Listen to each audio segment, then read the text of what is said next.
Përshëndetje, e mirë se po takohemi sërish. Miq të respektuar, të jeni të sigurt se nuk ishte e rastësishme pse bëra 6 video të njëpasnjëshme në lidhje me Kashmirin dhe konfliktin në Indi. Natyrisht, duke i përcjellur politikat ndërkombëtare për vite të tëra, duke u fokusuar veçanërisht në lindjet të mesme, në Turqi, në Azinë Qendrore dhe në këtë pjesë të botës, kam mësuar se rajoni ku është Pakistani, India dhe Kashmiri është njëri prej 2-3 rajoneve në botë që më së shumti diktojnë politikat ndërkombëtare, diktojnë marrëdhëniet ndërkombëtare e herëherë edhe i prishin raportet të cilat krijohen nga fuqitë globale, në veçanti nga fuqitë globaliste. Kashmiri, si zemra e problemit indian, pakistanez, afganistanez, kinez. Megjithçë, siç e kam shpjeguar edhe në 6 videot e kaluara, megjithçë problemi i Kashmirit, i tillë si është sot, mugullon dhe del mbi sipërfaqe në vitin 1947, një këmbë me një kulturë mijëvjeçare, indianët, nuk kanë mujtë të pajtohen me rrjedhat e reja që po ndodhnin në kontinentin e tyre, sidomos pas fillimit të përhapjes së islamit në atë pjesë të botës.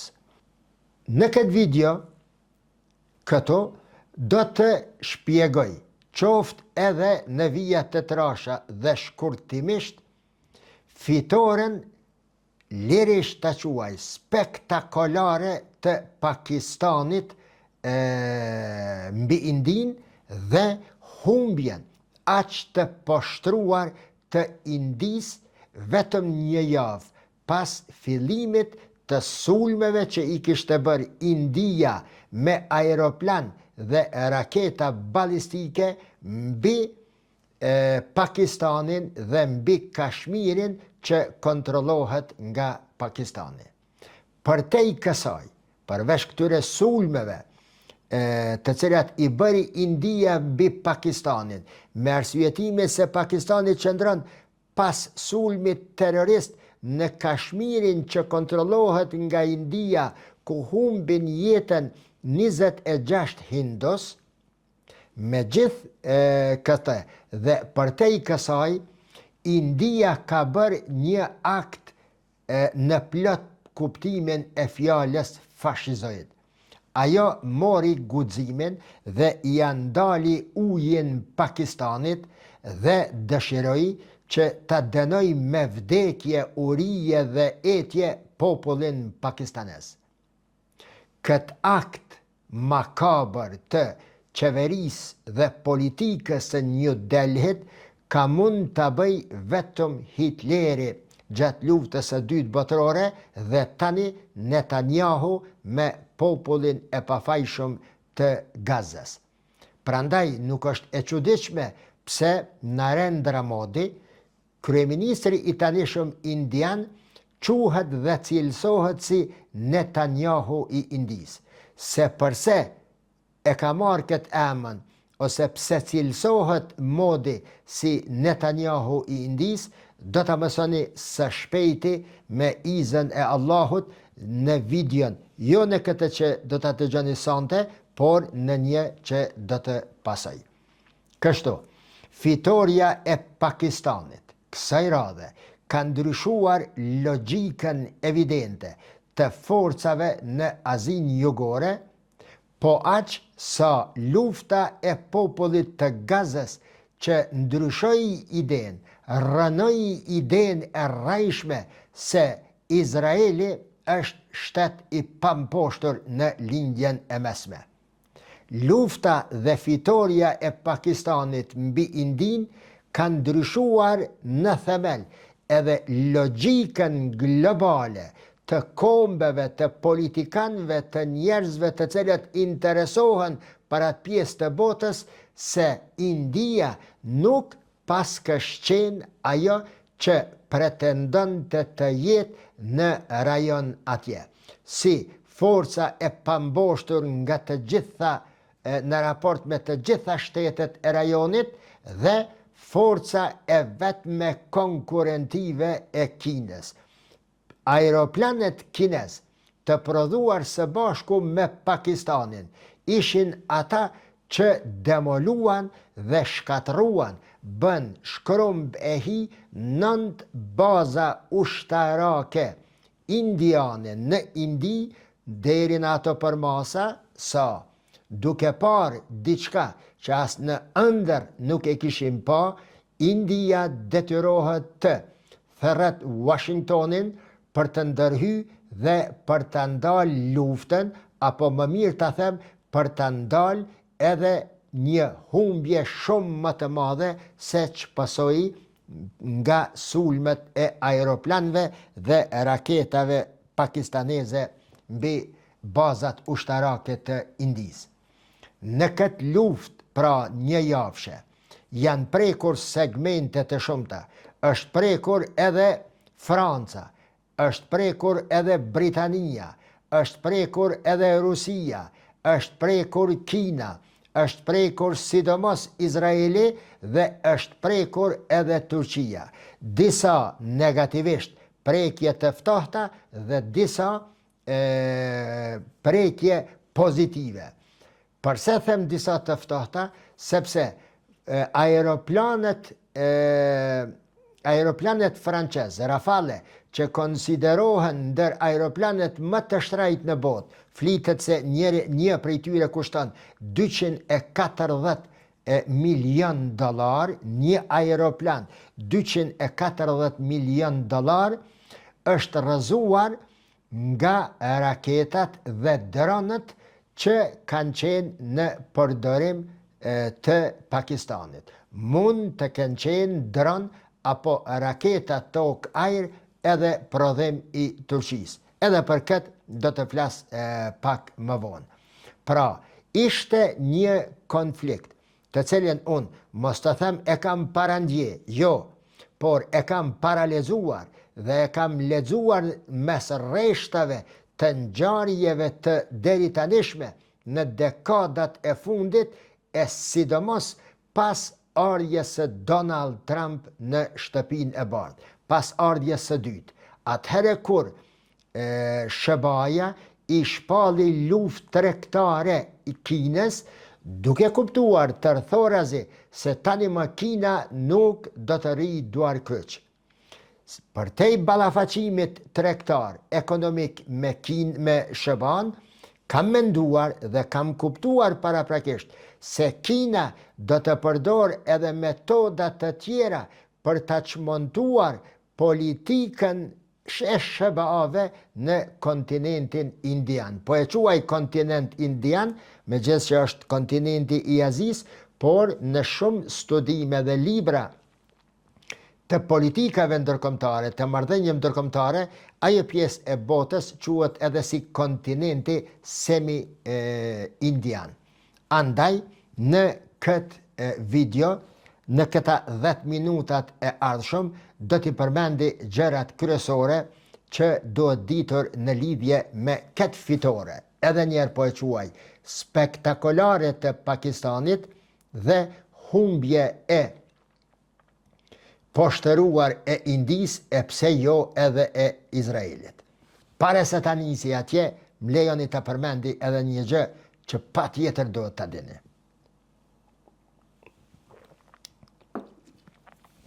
Ish kryeministri Imran Khan, i rrëzuar nga pushteti së fundmi para se të vijë ky i tanishmi, Shahbaz Sharifi, ka qenë një lider i vërtet i Pakistanit, një ndër lideret më të dashur të popullit të Pakistanit. Ai vazhdimisht ka insistuar në ruajtjen e personalitetit, e karakterit, e ftyrës dhe të historisë së popullit pakistanes në raport me Indin.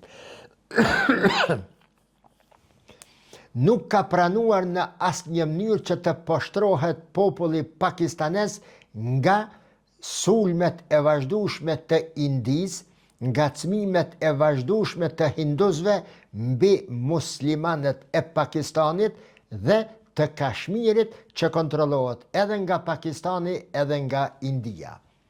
Për shkak se ishte një lider i tillë që prishte matematikat jo vetëm të Indisë, por edhe matematikat globaliste, ai si i tillë do të shkonte dhe shkoi i rrëzuar, i lidhur duarsh e më pastaj edhe i burgosur. Po hynë në temë. Ky e ministri pakistanez i tanishëm, Shahbaz Sharif, dje ditë e shtune, e nisi fjalimin e tij para gazetarëve dhe para kombit për ta përshkruar fitoren e tij ndaj Indisë, e nisi me ajete kuranore, më saktësisht me ajetin e 4 të surës Saf nga Kurani i Madhreshëm. Ajet ky i cili thot: Inna Allahe yuhibbu alladhina yuqatiluna fi sabilihi saffan ka'annahum bunyanun marsus. Allahu më së shumti i do ata të cilët luftojnë me insistim në rrugën e tij, sikur të ishin një, të lidhur mes vete si tullat dhe gurët e murit. Me këtë ajet, Shahbaz Sharifi po ju thët pakistanezve dhe muslimanve, tërthorazi edhe Turqisë, të cilën më pastaj e përmend me emën dhe me mbiemën, duke e falenderuar kombin turk dhe shtetin e Turqisë për rolin e tyre diplomatik, si shtet, rolin e Turqisë, rolin diplomatik të Turqisë në parandalimin e eskalimit të një lufte midis dy vendeve bërthamore. Me këtë ajet, Shahbaz Sharifi, fitores së vet, i dha një ngjërim fetar islam, se mbrojtja e atë dheut është një ndër luftat më të shenjta për muslimanët, njëjtë siç e bënën pakistanezët kësaj radhe. Pas përleshjeve të përgjakshme të armatosura midis këtyre dy vendeve bërthamore, duke pa se çka është duke ecur bota, ka është duke ecur rajoni dhe çfarë mund t'i ndodhë rajonit respektivisht botës më pastaj, dhe pas kërkesës së Indisë, ndërhyn presidenti i SHBA-ve Donald Trump, i cili njofton në mëngjes se India dhe Pakistani kishin rënë dakord për një armpushim të menjëhershëm pas bisedimeve të ndërmjetësuara nga shtëpia e bardhë dhe nga ai personalisht. Njoftim ky të cilën më pastaj e lajmërojnë edhe dy vendet si Pakistani dhe India. E vërteta është se para Trump, Turqia ka qenë vendi i cili në asnjë moment nga hedhja e raketës së parë nga India në Pakistan, asnjë moment nuk është ndalur me përpjekjet e saj për parandalimin e një lufte e cila do të prekte natyrisht thellë edhe interesat e Turqisë në rajon. Megjithëse Pakistani po bënte shkrumb e hi bazat ushtarake të Indisë, pikërisht me dronët e Turqisë, Turqia edhe si e tillë, njëjtë sikur te rasti i Ukrainës, kësaj radhe, përveç kësaj, përtej kësaj, e luajti edhe një rol shumë të rëndësishëm në ndaljen apo parandalimin e eskalimit të luftës. India e kishte emërtuar këtë aksion ushtarak apo këtë luftë të veten me emrin Sindur. Shkruhet me dy oja, Sindor. Sindori është një pluhur i keq, bëhet edhe lëng më pastaj, një tregues tradicional i statusit të grave ose statusit martesor të grave që i përkasin fesë hinduiste. Ky emër zgjedhet qëllimshëm për operacionin indian, për të përshkruar apo simbolizuar gratë e veja të cilat kishin mbetur të veja pas vrasjes së burrave të tyre 26 hindu në Kashmirin e kontrolluar nga India.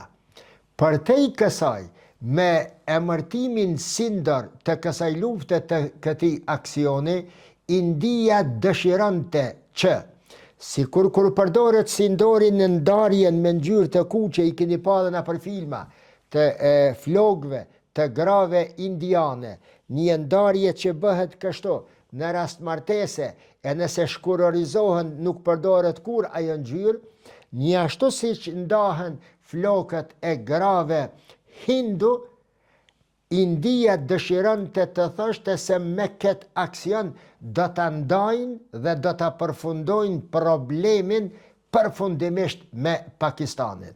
Megjithatë, India, duke mos i bërë llogarit e saj si duhet, e të cilat i dolën keq në pazar, kësaj radhe e mori një mësim që as në ëndër nuk e kishte parë.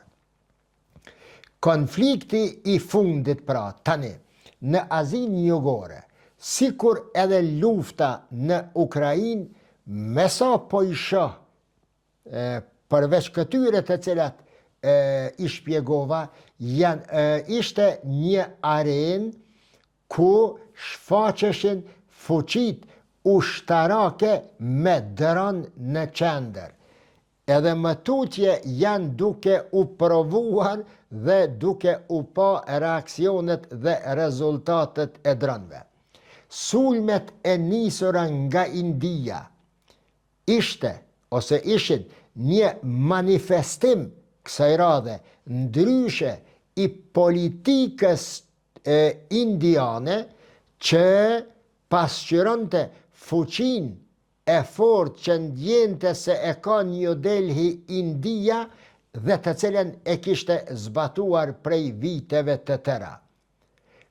Sulmet e Indis mbi Pakistanin, edhe njëra po e them, me terme të tjera, ishin kësaj radhe një manifestim i asoj logjike, ndjesie, mendësie, të cilën e kishte fituar India në vetvete, se është fuqia e cila mund të dirigjoj dinamikat politike, ushtarake, diplomatike, jetike në rajonin e semikontinentit indian.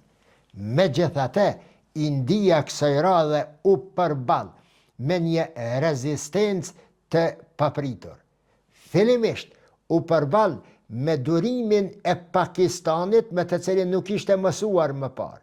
Pastaj u përball me përgjigjen që nuk e kishte imagjinuar kur, dhe së treti, ajo që duhet potencuar me theks të posaçëm këtu, u përball me rolin e Turqisë, dronët e Turqisë, e sidomos me diplomacinë e ekuilibruar të Turqisë, ku kësaj radhe Turqia edhe njëherë, bile të them, edhe një hap më tutje, e tregoi veten se pretendimet apo përpjekjet e saj për të qenë një fuqi rajonale dolën edhe për te i kufive ku pozicionohet vet, për te i kufive të lindjes e mesme dhe arriti influenca e saj edhe në rajonin e Pakistanit dhe të Indisë. India kishte llogaritur prej kohës se kam rri në atë pozicion të superioritetit teknologjik dhe ekonomik sa të bënte çfarë të deshte. Njëjtë kështu si Izraeli, që ishte bindur se mundet për pak kohë të pushtoj të tërën Gazën dhe t'i kthej të kindapuarit, të mbajturit Izraelit në burgjet e Hamasit në Gaza. Operacioni indian, i mbështetur nga raketa, aeroplan, topa dhe minahedhës të tjerë, dështoi për hiq më pak se 7 ditë. Dështuan edhe sistemi ajror Barak 8 i prodhuar në Izrael, të cilën e kishte bler nga Izraeli, bile thuhet se ka qenë dhuruar nga Izraeli për Indin. Dështuan UAV-t me teknologji të përparuara të asaj që quhet Heron, dhe se u pa që atë të cilën e kishte ndëruar dhe pretenduar India nuk kishte bazë të qëndrueshme. Pakistani, nga ana tjetër, duke e lënë menjan atë qëndrimin tekanjës, reaksionar të ashpër, të cilën e ka përdorë herë në të kaluarën me Indin, kësaj radhe tregoi një durim strategjik të papar nga viti 1947. Forcat e armatosura pakistaneze, megjithëse që ishin të gatshme të i përgjigjeshin menjëherë, ato nuk e përshkallëzuan luftën në 3 ditët e para. Në vend të kësaj, Pakistani filloi me nisma diplomatike, sidomos me Turqinë së Bashku, dhe kështu me këtë politik ekuilibruese, apo ta quaj politik të qetë, jo ushtarake, arriti të fitoj mbështetjen e opinionit publik ndërkombëtar, si dhe arriti të vëj në pikpyetje apo në shënjestra kritike qëndrimin agresiv të Indis në nivel global. Roli rajonal i Turqisë, sikur në Armeni, në Nagorno-Karabakh, në lindjen e mesme dhe në për rajonet të tjera, edhe në luftën e Pakistanit që i pazaventueshëm. Ankaraja po shihet se është bërë një faktor stabiliteti për rajonin. Ka marrë përsipër ndërmjetësimin e krizës së Kashmirit dhe tani nga sot ka filluar nismën edhe për një paqe të mundshme afatgjate midis Indis dhe Pakistanit. Në ndërkohë, me bekimin e Shteteve të Bashkuara të Amerikës dhe me telefonatën e saqme të Putinit që ja bën presidentit turk Erdogan, Turqia edhe një herë po vihet në pozicionin ekuilibrues, por kësaj radhe me një paqe të qëndrueshme edhe midis Ukrainës dhe Rusisë. Do të mbahet takimi i radhës në Stamboll apo në ndonjë qytet tjetër, si vazhdimsi e nismës së kaluar të Turqisë për paqe të mundshme, fillimisht për ndalimin e luftës midis Ukrainës dhe Rusisë. Roli i Turqisë, vigjilenca dhe forca e Pakistanit, ndërhyrja e Donald Trump, bën që Kina kësaj radhe së bashku me akter të tjerë nuk arritën që t'i prishin raportet apo figurat të cilat ka kohë që Shtetet e Bashkuara të Amerikës janë duke i vendosur në atë rajon të botës.